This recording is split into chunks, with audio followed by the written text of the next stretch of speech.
Alright, so been very excited to play with the XY. There's some great generative possibilities that I'm just starting to understand, and so this is going to be a little overview of one of the tracks that I have been cooking up on here. So I still haven't fully understood how to get drone sounds going for a long time. On the OPZ there was this option of having a continuous note.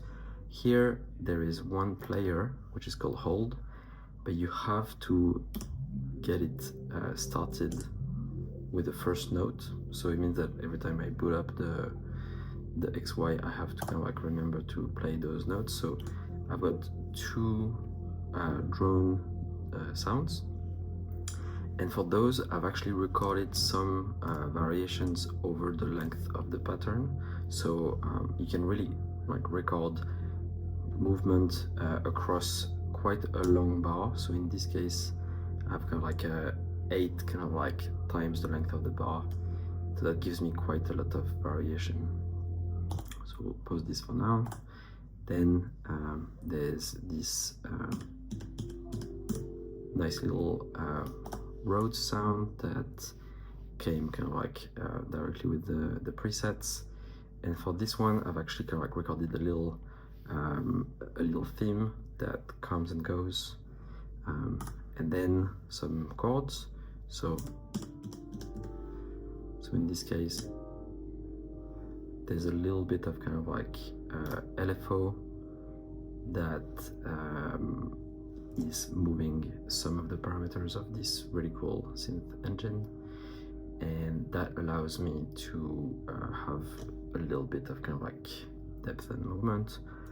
Most of them I'm sending quite a lot to reverb, so you can see here this one I'm sending 70%, this one 67, this one 99, so all going to kind of like wash out quite a lot. So at the beginning I've got these 4, so if we play them without the drones, got that little kind of like melody going on, and I'll just go in here, and if anyone knows how to do this automatically, that would be great. But here we go. So we've got those things kind of like brewing up in the background, and for now there's not a lot of like generative stuff, but the drones, I think if you look at like some of those, well, maybe not this one actually, but this is supposed to vary. Yeah, you can see it's kind of like jumping between modes because I've recorded some of that motion. So let's jump to section 2. There's just a little heartbeat here that is kind of like playing in the background very softly, and then I've got here some little notes. So this is where it starts to be a little generative.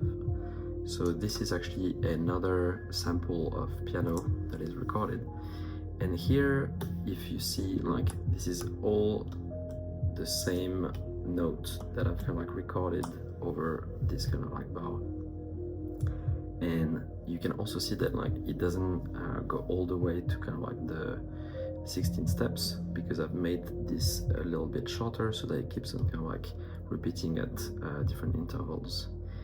And so what's interesting here is that I'm starting to use the step components. So if we look at each step, you can see that there's a few of these things that line up, that light up. So for each one of them, there's a few different flavors of variations that you're kind of like able to dial in. So for example, one that is very kind of like obvious is the randomization of the note that is played. So you get your bass note, all of those notes are the same, but if I go in this one random, basically it's going to give me variations within 1 octave of 3 steps up and down randomly, which is really great for kind of like staying in the scale. The XY is great at detecting what scale you're on and kind of like keeping things relatively musical.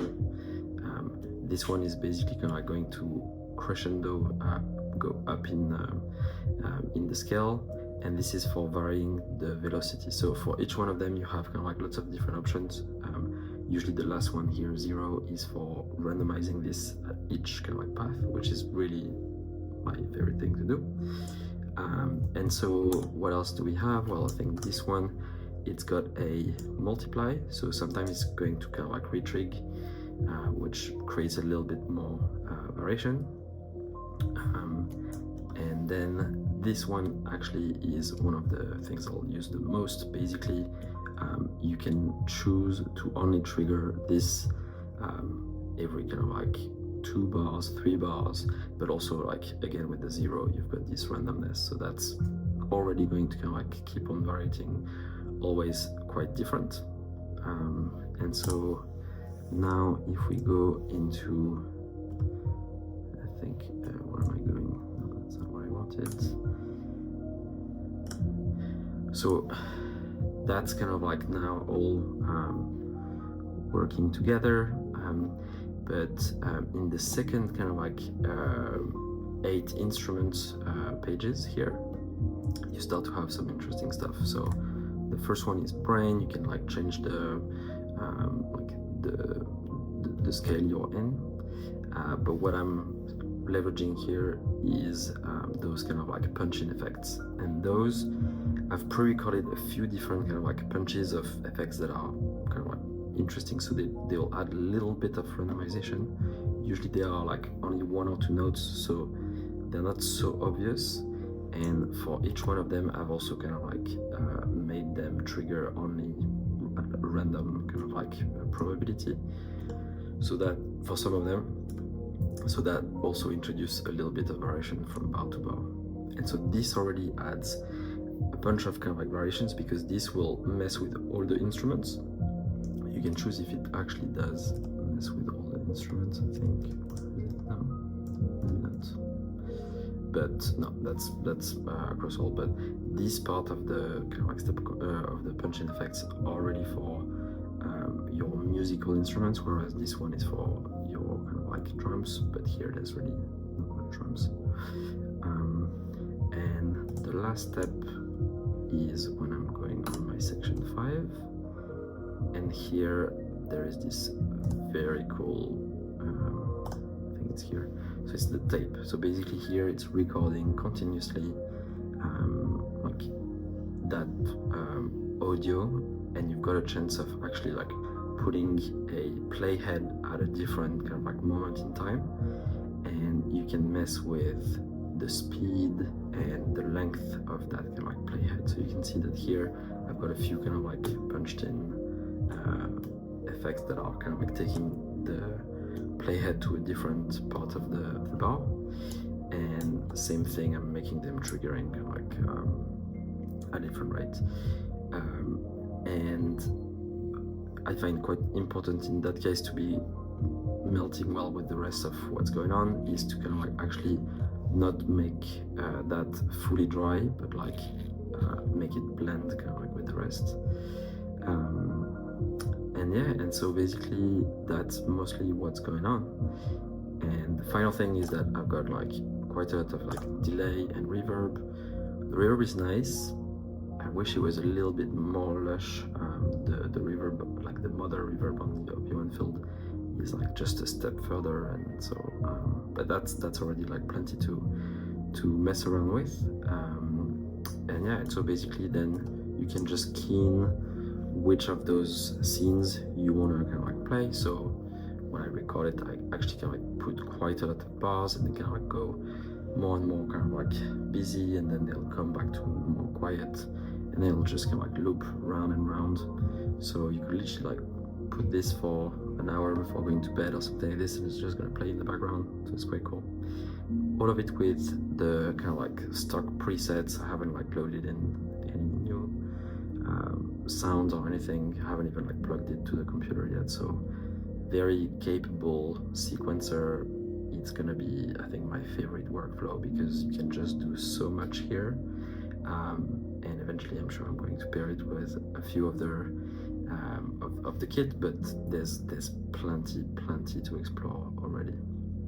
So hopefully that explains a little bit what's going on. Maybe like the final thing is just in the mixer. So I actually didn't put too much kind of like gain and saturation and so on. There's a little bit of compression, but again, I haven't really tried to make it too far from the baseline, because that was working for me.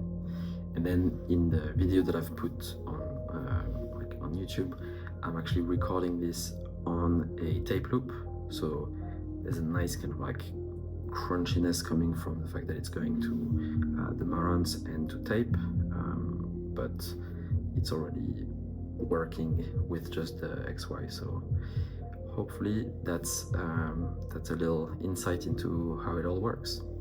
And I'll see if I can actually upload the